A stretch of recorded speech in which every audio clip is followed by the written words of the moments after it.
There are moments in life that break you, moments that shatter your perception of everything you thought was real. For me, it came on an ordinary afternoon, wrapped in something as mundane as a request from my wife. "Hey, honey, can you get these printed for me?" Laura had texted me, attaching several images. "I'm making a vision board for us." A wish map, she had called it before, something about manifesting dreams, visualizing goals. Laura had always been into that kind of thing, self-improvement, affirmations, little rituals to make our life better. I smiled at my phone, admiring the way she still included me in her dreams after 7 years of marriage. I downloaded the images without much thought and sent them to the local print shop. It wasn't until I checked the files to ensure they had all uploaded correctly that my world stopped. There, buried among images of our dream home, vacation spots, and career aspirations, was a photograph that made my stomach churn. A selfie. Laura, her lips parted in a knowing smile, her bare shoulders exposed in the dim lighting of what was unmistakably a hotel room. And behind her, leaning over her, his face slightly blurred but his intent crystal clear, was a man who wasn't me. My pulse slammed against my ribs. My mind raced, searching for an explanation, something that would make this make sense. Maybe it was an old photo. Maybe it was a misunderstanding. But I knew. This wasn't a relic from the past. This was recent. Deliberately, I swallowed down the rising fury in my chest. I forced myself to breathe, to think. Reacting now wouldn't do me any favors. I didn't delete the photo. I didn't text her. I didn't call her. Instead, I acted normal. I went to pick up the prints, made dinner, kissed my wife on the forehead when she got home, and even asked about her wish map. I watched her carefully as she spoke, looking for any sign of guilt, any flicker of hesitation. Nothing. Laura laughed, she smiled, she touched my arm like she always did. And as I watched her move through our home like nothing had changed, I realized something chilling. She didn't feel guilty. She didn't regret it. She thought she was in control. I forced a smile and played along. Because now, the game had begun. And I wasn't going to lose. I barely slept that night. Laura lay beside me, her breathing steady, her face peaceful, as if she weren't living a double life. I turned my back to her, staring at the ceiling, my mind replaying that image over and over again. The way she smiled in that photo, confident, unashamed, was what haunted me most. Not guilt. Not remorse. It was the look of a woman who had moved on. I needed answers, but I couldn't let her know I was onto her. Not yet. If I confronted her now, she'd lie, cry, manipulate, anything to twist the truth. No, I needed proof. I needed to catch her in a way she couldn't deny. So, I waited. The next morning, Laura was the same affectionate, doting wife she had always been. She kissed me on the cheek before heading off to work, told me she loved me, and sent a text an hour later saying, "Hope you have a great day, babe Redheart." I clenched my jaw. How long had she been doing this? How many times had she kissed me after being with him? I spent the day going through everything, her social media, our shared cloud storage, her texts when she left her phone unattended. Nothing suspicious. Either she was careful, or she had a second phone. I checked our bank statements next. That's when I found the first crack. A hotel charge.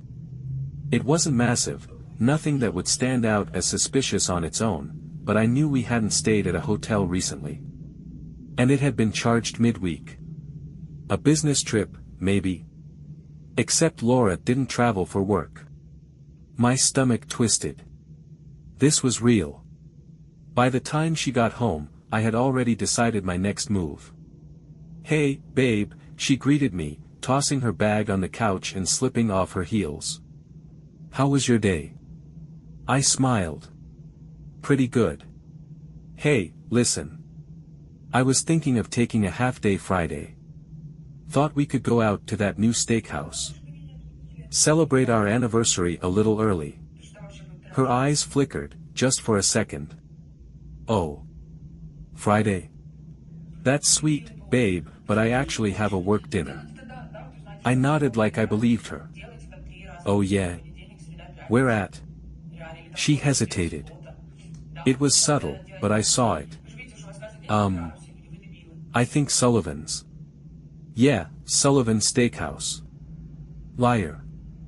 I had already checked her work calendar earlier. There was no dinner meeting scheduled. But I only smiled. No worries. We can go another time. She kissed me, like she always did. And I kissed her back, like I always had. But in my head, the plan was already forming.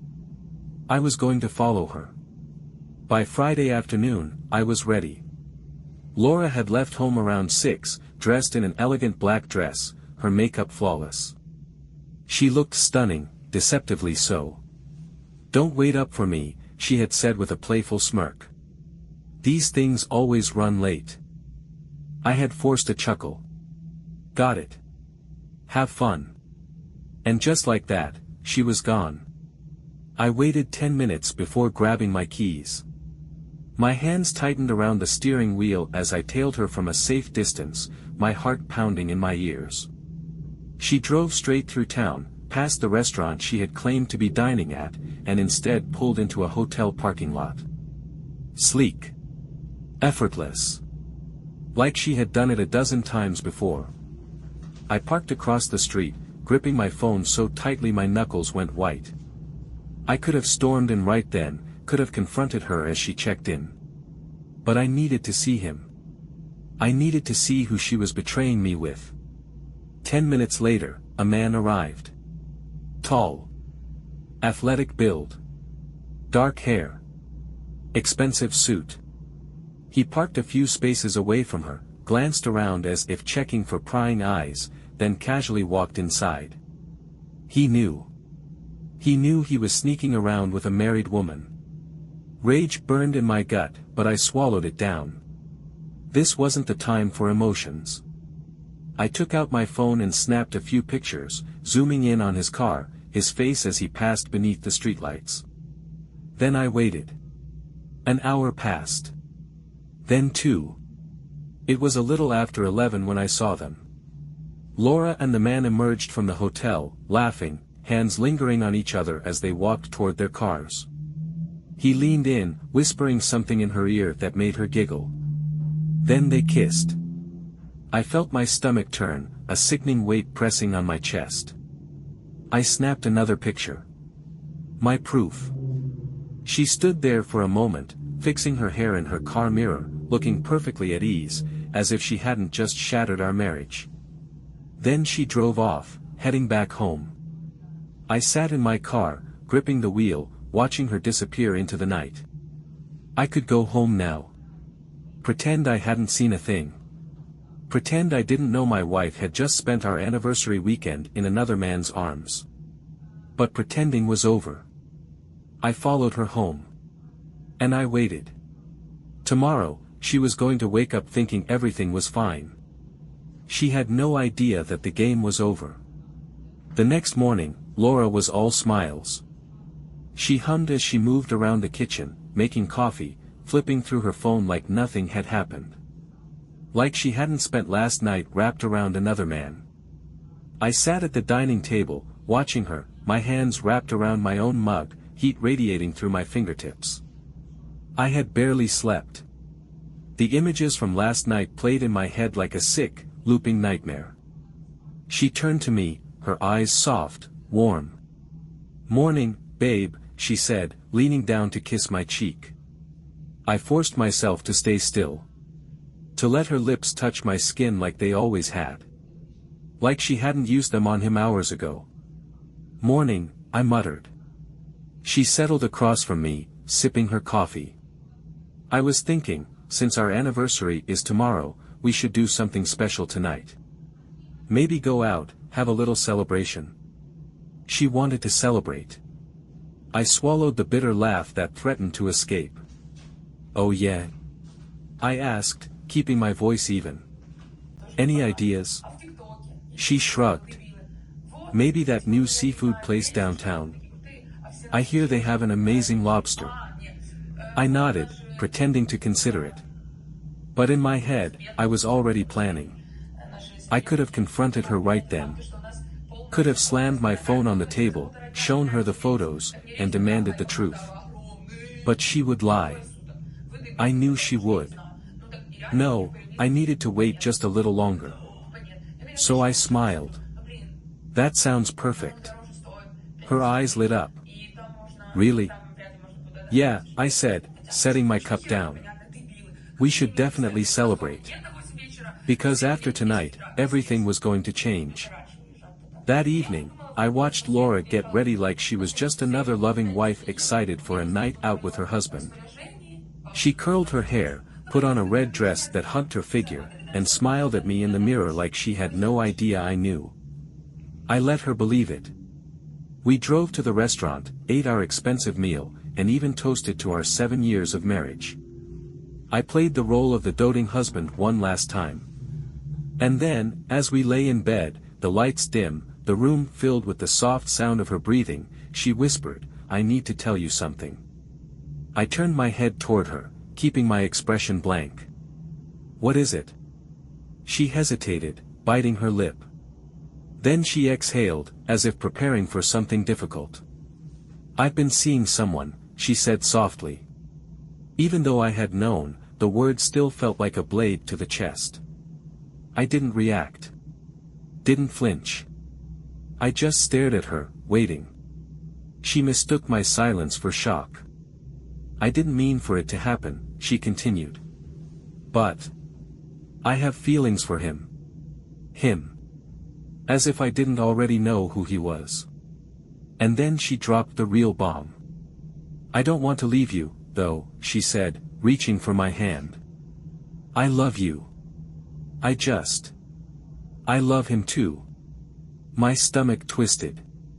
She looked at me with wide, hopeful eyes. I was thinking, maybe we could try something new. Something different. I knew what was coming. "I want us to be open," she said. "All three of us. Together." I felt my fingers curl into fists beneath the sheets. She had no idea what I had planned. Without a word, I sat up, swung my legs over the side of the bed, and stood. "Where are you going?" she asked, her voice laced with confusion. I didn't answer. I grabbed my bag, the one I had packed earlier, walked to the door, and pulled it open. "Wait, what are you doing?" she demanded, sitting up now. Panic creeping into her voice. I turned back just long enough to see the fear settling in her eyes. Then, with a quiet, deliberate movement, I reached into my pocket, pulled out the folded-up photo, and tossed it onto the bed. Her face paled. The picture of her and her lover lay between us, the proof of her betrayal in black and white. "I already knew, Laura," I said coldly. She gasped, her hand flying to her mouth. I stepped out of the bedroom, ignoring her frantic footsteps behind me. Wait, please," she called. I didn't stop. I walked through the house, out the front door, and into the night. Behind me, I heard her voice break into a scream. "Come back. You're being an idiot." But I didn't turn around. I was done being played. I drove away without looking back. Laura's screams faded behind me, swallowed by the night. I didn't know where I was going, only that I needed to be anywhere but there. The weight in my chest was suffocating, pressing down like a vice. 7 years of marriage. Gone. I pulled into a gas station a few miles down the road, gripping the steering wheel so tightly my knuckles ached. My breath was uneven, my pulse hammering in my ears. I had done it. I had walked away. So why did it still feel like I was drowning? My phone vibrated on the passenger seat. I already knew who it was. "Laura, 6 missed calls." Then, a message. "Laura, come back. Please. We need to talk." Another message followed seconds later. Laura, don't do this. You're overreacting. I exhaled slowly, staring at the screen. Overreacting? Was she serious? My fingers hovered over the keyboard. 1,000 responses came to mind. I could unload every bit of anger boiling inside me. I could call her every name she deserved. Instead, I locked the phone and tossed it aside. She didn't deserve a response. I wasn't playing her game anymore. I sat there in silence, the gas station's neon lights flickering above me. A couple of truckers passed by, laughing about something I couldn't hear. Life kept moving, indifferent to the fact that mine had just been shattered. After a while, I pulled out of the parking lot and checked into a cheap motel for the night. I needed time. Time to think. Time to figure out what came next. The next morning, my phone was still filled with Laura's messages. Some were desperate, some angry. Laura, I didn't mean for it to come out like that. Can we talk? Laura, where are you? Laura, you're being immature. Running away won't fix this.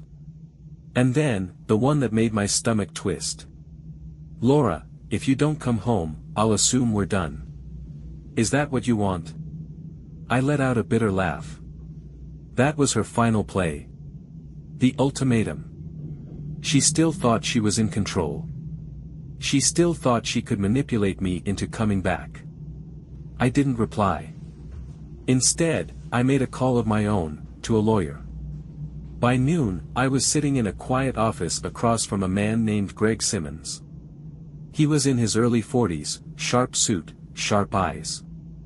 The kind of guy who had seen this 100 times before. What's the situation? He asked, flipping open a notebook. I took a deep breath. My wife is cheating on me. I want a divorce. Greg didn't even blink. Do you have proof? I slid my phone across the table. Pictures. Messages.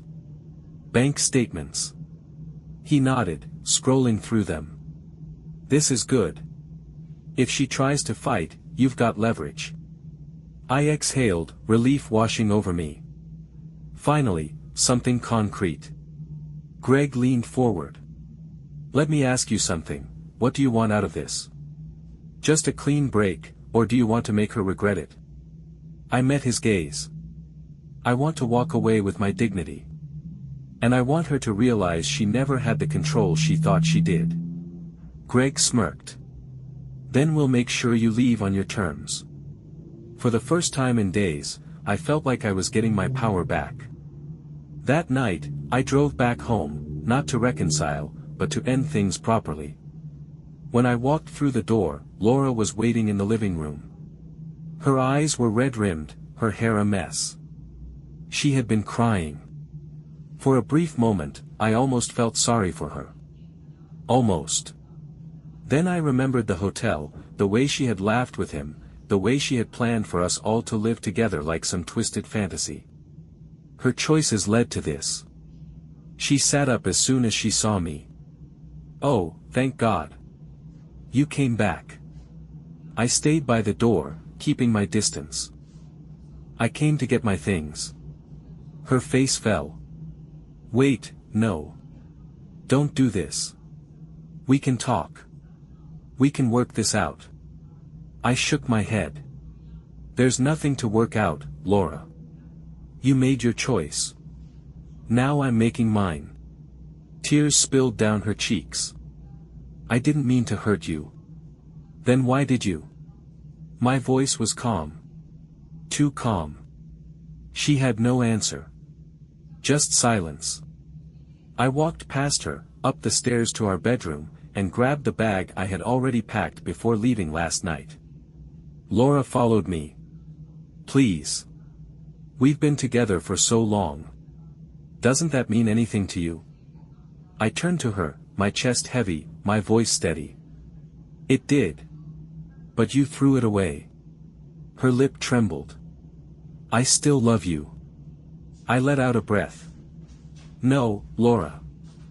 You love having control. And now you've lost it. I stepped past her, carrying my bag downstairs. She followed, pleading, desperate. But I didn't stop. At the door, I turned one last time and pulled something from my pocket, the divorce papers Greg had drawn up. I placed them on the table. Sign them. Her face crumpled, but she said nothing. Then I walked out. No more lies. No more manipulation. No more games. I was free. I didn't look back. The moment I stepped out of that house, a weight I hadn't realized I was carrying lifted from my chest. The air felt different, crisper, lighter. As if I had been suffocating for years without knowing it. I got into my car and started the engine. Through the rearview mirror, I caught a glimpse of Laura standing in the doorway, the divorce papers still clutched in her hands. She wasn't crying anymore. She looked stunned. Like she couldn't believe this was actually happening. Good. She had spent so long believing she was untouchable, that she could manipulate me into accepting her double life. That she could keep everything, me, him, her fantasy of a perfect world where she never had to face consequences. She was wrong. I drove away, my phone buzzing relentlessly in my pocket. I didn't have to check to know it was her. A few minutes later, I pulled into a small parking lot near a coffee shop. I needed a moment to breathe, to process. The messages came in rapid succession. Laura, are you seriously leaving like this? Laura, you're really going to throw everything away over one mistake? Laura, call me. Now. Then, the classic manipulation attempt. Laura, if you leave me, you'll regret it. I shook my head, laughing bitterly. Even now, she still thought she could control me. I ignored the messages and stared out at the street. Cars passed by, people walked in and out of the coffee shop, living their normal, uncomplicated lives. I envied them. Then, just as I was about to put my phone away, another message came through. Laura, I told him everything. He's not happy. I sat up straighter, a chill creeping down my spine. Laura, he wants to talk. Face to face. I think you should. My grip on the phone tightened. So, her lover wanted to have a chat. About what? Damage control. I wasn't interested. I locked my phone and tossed it into the passenger seat. Whatever she and her new man wanted from me, they weren't getting it. The next day, I met with Greg, my lawyer, to finalize the next steps. She might try to fight it, he warned as he flipped through the paperwork. Women like her don't like losing control. I know, I muttered. She might stall, refuse to sign, try to negotiate terms that favor her. I clenched my jaw. I don't care what she tries. She doesn't get another chance. Greg nodded approvingly. Good. Then let's make sure she doesn't get the opportunity. We went over everything, assets, bank accounts, legal strategies. I didn't want to screw her over. I just wanted out. Clean. Simple. Final. That evening, as I packed up the last of my things from the motel, a call came in from an unknown number. I hesitated before answering. Hello. Silence. Then, a deep voice I didn't recognize. You must be the husband. I immediately knew who it was. Laura's lover. I leaned against the desk, forcing my voice to remain calm. Who's this? A dry chuckle. I think you know. I didn't reply. He sighed. Look, man, I get it. This isn't easy. But let's be mature about this. Mature. I repeated, the word tasting bitter on my tongue. I didn't steal your wife, he continued. She came to me. And she's not leaving me. So why don't we figure out a way to make this work? I rubbed a hand down my face. Make what work? All of us coexisting. No drama. No hostility. I closed my eyes, exhaling slowly. I'm going to say this once, I said, my voice flat. I don't care about you. I don't care about her. I'm done. You two can have each other. A pause. Then, a sharp inhale. So that's it? You're just going to walk away? Yes. Another dry chuckle. She's not taking this well, you know. You should talk to her before making a decision you'll regret. I almost laughed. They still didn't get it.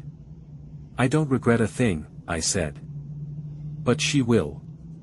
Then I hung up. And for the first time in a long time, I truly felt free. I expected Laura to crumble under the weight of her mistakes.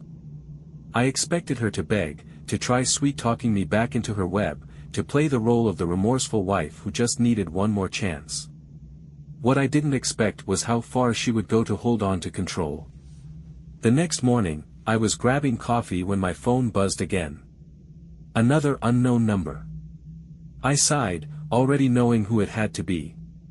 I picked up. Let me guess, I said, you still think we can make this work? A different voice answered. No, actually. I just wanted to say that you're making a mistake. Laura. I smirked, shaking my head. That's funny. Because I feel better than I have in years. She sighed, as if I were some foolish child who didn't understand what was best for him. Listen, let's be adults here. You leaving like this, it's reckless. You're throwing everything away over one mistake. One mistake. I repeated, chuckling bitterly. You didn't just trip and fall into another man's bed, Laura. She exhaled sharply, clearly irritated. Okay. Fine. You want to be dramatic? Be dramatic. But you and I both know you don't really want this. You're wrong, I said simply. Silence. Then, her tone changed, softer, more calculated. Look, I know you're hurt, she said, her voice dripping with artificial sympathy. But you don't have to rush into this. We don't need to go straight to divorce. Let's just take a break. A few weeks apart. See how we feel. I almost laughed.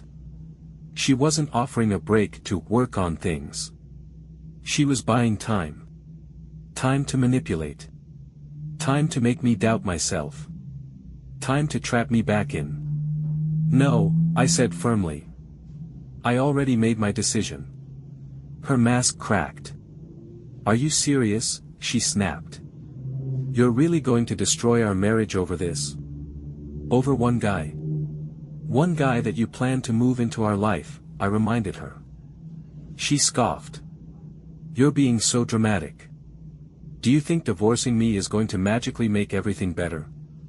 I leaned back in my chair, taking a sip of my coffee. No, Laura. But it'll make me free.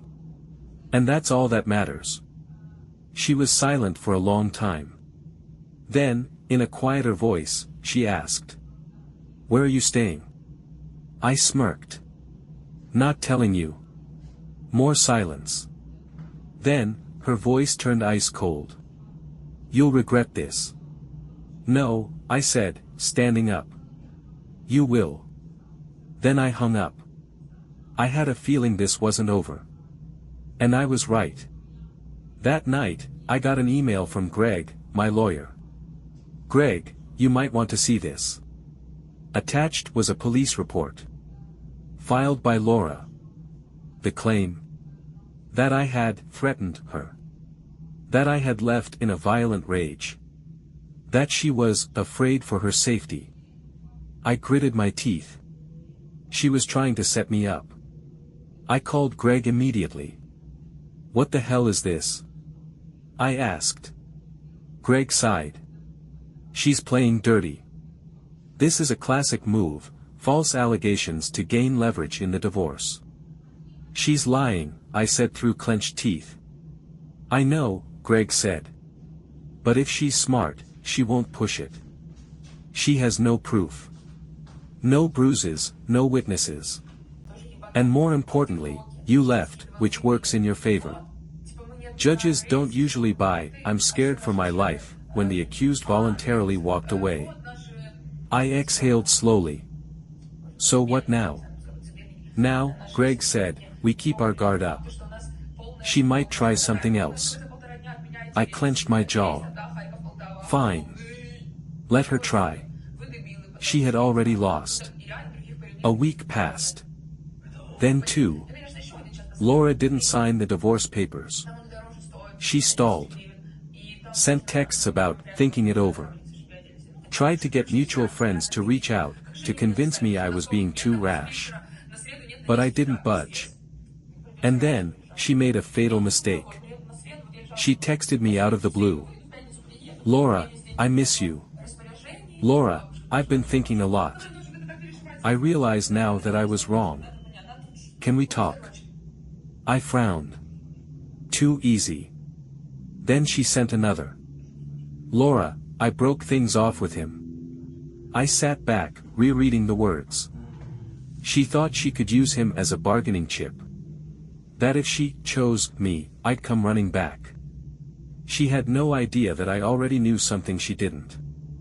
I pulled up my saved photos, the ones I had taken the night I followed her. And then, I made one single move that ended everything.